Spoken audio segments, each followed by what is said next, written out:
Hello dear students, our next topics है resolving power of microscope. So before taking the resolving power of microscope or resolving power of telescope, we will take we will know about resolving power of optical instrument क्या होता है. So let's take the concept of resolving power. इस video में हम पढ़ेंगे resolving power of an optical instrument क्या होता है. इसके लिए let's refer to the figure. ये दो फिगर्स हैं. यहाँ पर जो resolving power of an optical instrument is the power or ability of the instrument to produce distinctly separate images of two closely spaced objects. अगर दो closely spaced objects हैं, जब हम उनको माइक्रोस्कोप या इंस्ट्रूमेंट ऑप्टिकल इंस्ट्रूमेंट से देखते हैं तो हमें उसमें से उन दोनों का हमें अलग अलग उनका अलग अलग इमेज दिखाई देता है. सो दैट मीन्स उसको बोलते हैं हम resolving power of the instrument. So resolving power of instrument क्या होता है? It is the power or ability of the instrument to produce distinctly separate images of two closely spaced objects. अगर दो closely spaced objects हैं उनको हम देखेंगे एक इंस्ट्रूमेंट ऑप्टिकल इंस्ट्रूमेंट से, माइक्रोस्कोप से या टेलीस्कोप से.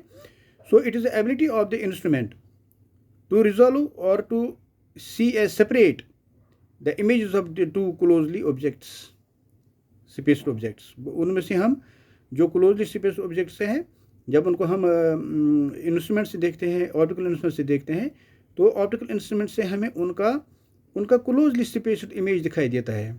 क्लोजली उनका जो इमेज अलग अलग सेपरेट इमेज दिखाई देगा उनका, उसको बोलते हैं resolving power of an optical instrument.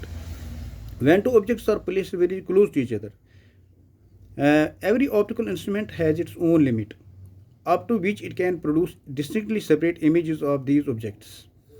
So every optical instrument has its own limit up to which it can produce distinctly separate images of these closely spaced objects.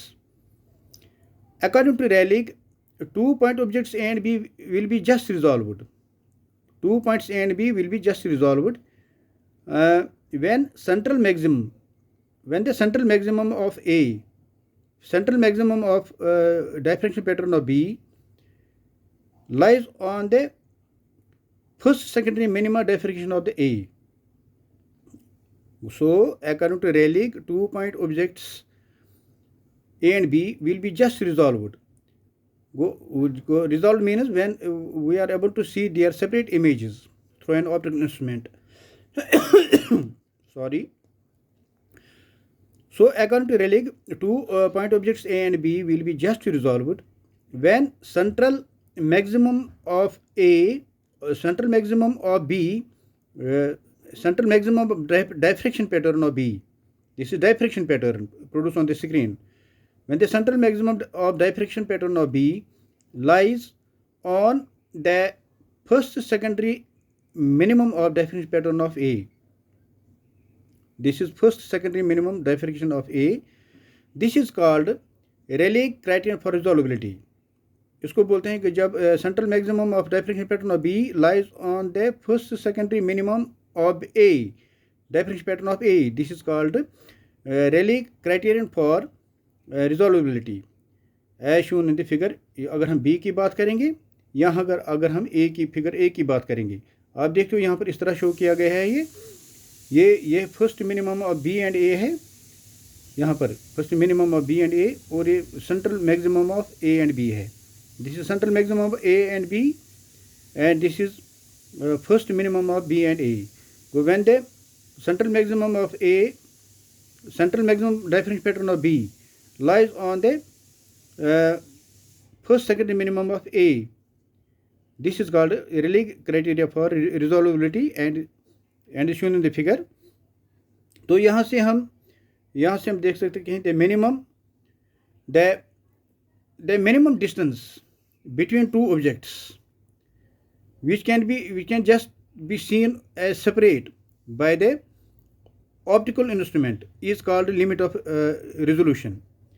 So the minimum distance between two objects which can just be seen as separate by the which can just be seen as separate by the optical instrument is called the limit of resolution of the instrument.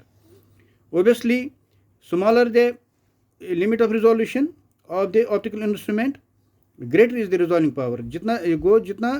जितना smaller होगा limit of resolution, so limit of resolution क्या होता है, the minimum distance between the two objects which can be seen as separate.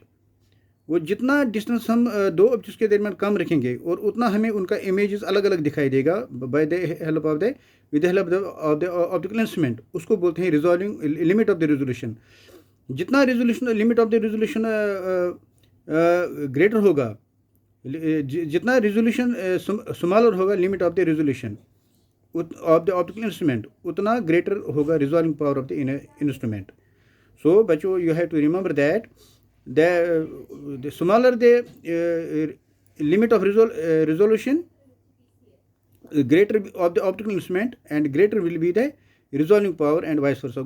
इसका मतलब है कि जितना हम डिस्टेंस कम रखेंगे, जितना क्लोजली स्पेस्ड जो ऑब्जेक्ट्स हम रखेंगे, उतना उनका जो रिजॉल्विंग पावर जो होगा वो ग्रेटर होगा. सो इसी को बोलते हैं, ये होता है पढ़ा हमने रिजॉल्विंग पावर क्या होता है. वो जितना मिनिमम डिस्टेंस हम रखेंगे, दो क्लोजली पॉइंट ऑब्जेक्ट्स को जितना क्लोजली रखेंगे, उतना ही जब हम उनको ऑप्टिकल इंस्ट्रूमेंट से देखेंगे, उतना ही उसका जो इंस्ट्रूमेंट का जो ऑप्टिकल इंस्ट्रूमेंट का जो रिजॉल्विंग पावर वो हाई होगा. दैट मीन्स वो जितने भी क्लोज हम देखते हैं, दो क्लोजली स्पेस्ड ऑब्जेक्ट्स को देखेंगे, उतना उनका जो ये जो रिजॉल्विंग पावर है, उन resolving power of the optical instrument है जिससे हम देखते हैं, वो हाई होगा.